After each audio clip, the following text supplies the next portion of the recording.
Good morning class 12th। आज शुरू करते हैं एक नया चैप्टर काले मेघा पानी दे, जिसके लेखक हैं धर्मवीर भारती। तो आइए जानते हैं पहले धर्मवीर भारती का परिचय, यानी कि लेखक परिचय।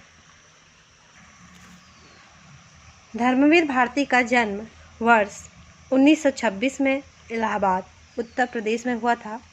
आज़ादी के बाद साहित्यकारों में इसका विशिष्ट स्थान रहा। वे मूल रूप से व्यक्ति स्वातंत्र्य, मानवीय संकट एवं रोमानी चेतना के रचनाकार थे। उनका सर्वाधिक लोकप्रिय उपन्यास गुनाहों का देवता भाव प्रवण प्रेम कथा के रूप में विख्यात है। इन्होंने साहित्य के भिन्न भिन्न विधाओं में रचना की, जो इस प्रकार है।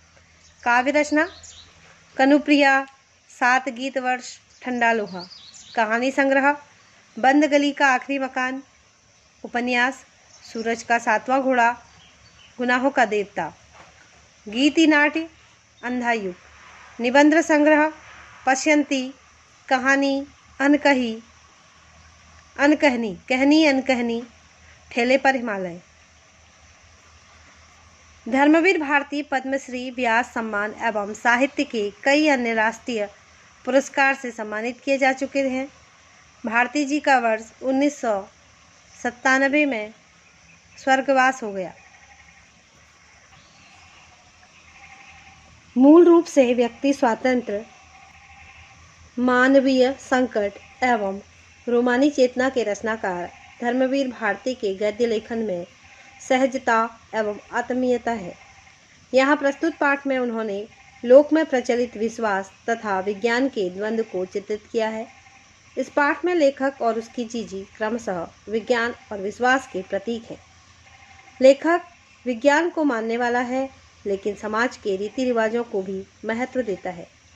लेखक का मानना है कि जिन चुनौतियों का हल विज्ञान नहीं निकाल पाता, उसका हल भी समाज ढूंढने का प्रयास करता रहता है। परंतु संस्मरण में लेखक का मानना है कि विज्ञान का अपना तर्क है और विश्वास की अपनी सामर्थ्य। इनमें कौन कितना सार्थक है, यह प्रश्न पढ़े लिखे समाज को द्वेलित करता रहता है। इस पाठ से यह निष्कर्ष निकलना बड़ा कठिन है कि विज्ञान का सत्य बड़ा है या सहज प्रेम का रस, या दोनों। तो आइए जानते हैं पाठ का सार। बचपन और अंधविश्वास। काले मेघा पानी दे नामक पाठ लेखक धर्मवीर भारती द्वारा रचित संस्मरण विधा की एक रचना है।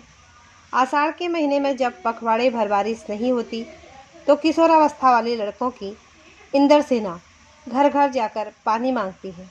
बोल गंगा मैया की जय का जयकारा लगाते ये लड़के निम्न पंक्तियां गाते हैं। काले मेघा पानी दे, गगरी फूटी बैल प्यासा, पानी दे गुड़घानी दे, काले मेघा पानी दे। पानी की कमी होते हुए भी महिलाएं सहेज कर रखा हुआ पानी उन पर डाल देती हैं। पानी के डालने के बाद फिर कीचड़ में लेटने से इन बालकों के हाथ, पैर, पेट, बदन, मुख सब मिट्टी में लिपट जाते हैं। इनके इसी रूप को देखकर कुछ लोगों ने इन्हें मेढक मंडली का नाम दे दिया। मिट्टी में लोटपोट हो रहे हैं, तो कुछ लोग इनको क्या कहते हैं, इंद्र की सेना कहते हैं, क्योंकि ये पानी मांगते हैं और इंद्र के देवता, पानी के देवता, जल के देवता इंद्र को माना गया है, इसलिए कुछ लोग इनको इंद्र सेना कहते हैं। और कुछ लोग इनको मेढक मंडली कहते हैं। क्यों? क्योंकि यह कीचड़ में लोटपोट लेते हैं और पूरे बदन में यह कीचड़ लगा लेते हैं, तो इसलिए इनका नाम मेढक मंडली भी पड़ गया। अनावृष्टि से आशंकित गांव। बारिश न होने के कारण तालाब सूख जाते हैं, घरों के कुएं में पानी नहीं रहता। ऐसे में गांव-गांव में पानी के बिना कोहराम मच जाता है। बारिश न होने के कारण लोग इसकी प्रार्थना करते हुए पूजा पाठ भी करते हैं।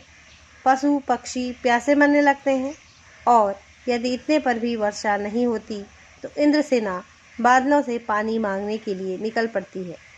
ऐसे में लेखक सोचता है कि जब पानी की घर घर में इतनी कमी हो, तो महिलाएं इंद्र सेना पर पानी डालकर अपना अंधविश्वास ही प्रदर्शित करती हैं। लेखक आर्य समाजी होने के साथ ही साथ कुमार सुधार सभा का उपमंत्री भी था, इसलिए उसमें समाज को सुधारने का जोश है। अंधविश्वासों के विरुद्ध उसके पास सबल तर्क है। वह सभी रीति रिवाजों, पूजा अनुष्ठानों को अंधविश्वास मानता है। वह इन सबको पूर्णतः समाप्त होते देखना चाहता है। वह समाज में फैले दकियानुसी विचारों को जड़ से उखाड़ना चाहता है। जीजी का लेखक के प्रति अपनापन देखिए क्या है। जीजी, लेखक की एक जीजी थी जिनकी उम्र लेखक की माँ की उम्र से भी अधिक थी। वह लेखक को बहुत लाड़ प्यार करती थी। जिन बातों को जीजी मान सम्मान देती थी, लेखक उनको अंधविश्वास कहता था। लेखक भी सभी त्योहारों तथा पूजा अनुष्ठानों में उनकी मदद करता था। लेखक जीजी के तर्कों के सामने निरुत्तर हो जाता था। लेखक ने जीजी के कहने पर भी इंद्रसेना पर पानी नहीं फेंका। जीजी के आग्रह के बाद भी लेखक ने न तो पानी फेंका और न ही जीजी के लड्डू मठरी खाए।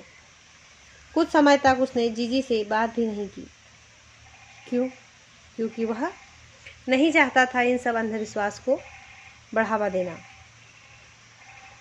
और जीजी चाहती थी कि वह इंद्रसेना पर पानी डाले, और पानी भी वह उसी के हाथों डलवाना चाहती थी, ताकि उन सब का पुण्य जो है उसी को प्राप्त हो।